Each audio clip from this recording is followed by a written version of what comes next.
लाडकी बहीण योजनेतून 92 लाख अपात्र महिलांची नावं कमी करण्यात आली. सरकारचा आर्थिक भार कमी झालाय. 4.5 लाख सरकारी कर्मचाऱ्यांकडून योजनेचा गैरफायदा होतो. माहितीच्या अधिकारात धक्कादायक बाब उघड झाले. लाडकी बहीण योजनेतून 92 लाख अपात्र महिलांची नावं कापली असल्याची माहिती आता समोर आली आहे.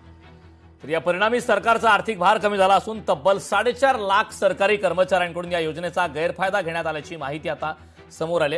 एकूण 4.5 लाखाहून अधिक शासकीय कर्मचाऱ्यांच्या कुटुंबियांनी आणि कर्मचाऱ्यांनी बेकायदेशीरपणे निधी लाटला अशी माहिती सुद्धा या माहितीच्या अधिकारात आता उघड झाली आहे.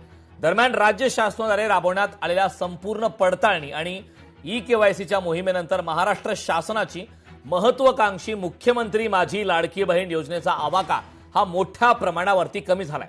तर आरटीआय कार्यकर्ते जितेंद्र घाडगे यांनी दाखल केलेल्या आरटीआय मधून ही आकडेवारी समोर आली आहे. तर या मोहिमेमुळे सक्रिय लाभार्थी महिलांची संख्या जवळपास 2.48 कोटींवरून घसरून थेट 1.65 कोटींवर आली आहे. आताची ब्रेकिंग न्यूज आपण पाहतोय. 4.5 लाख सरकारी कर्मचाऱ्यांकडून याचा गैरफायदा घेतल्याचा गंभीर प्रकार आता समोर आलाय.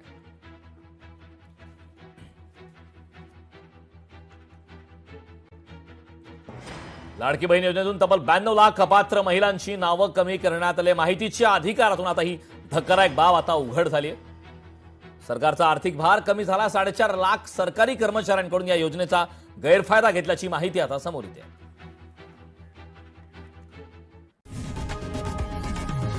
लोकशाही मराठी ऐका, पहा, जागरूक रहा.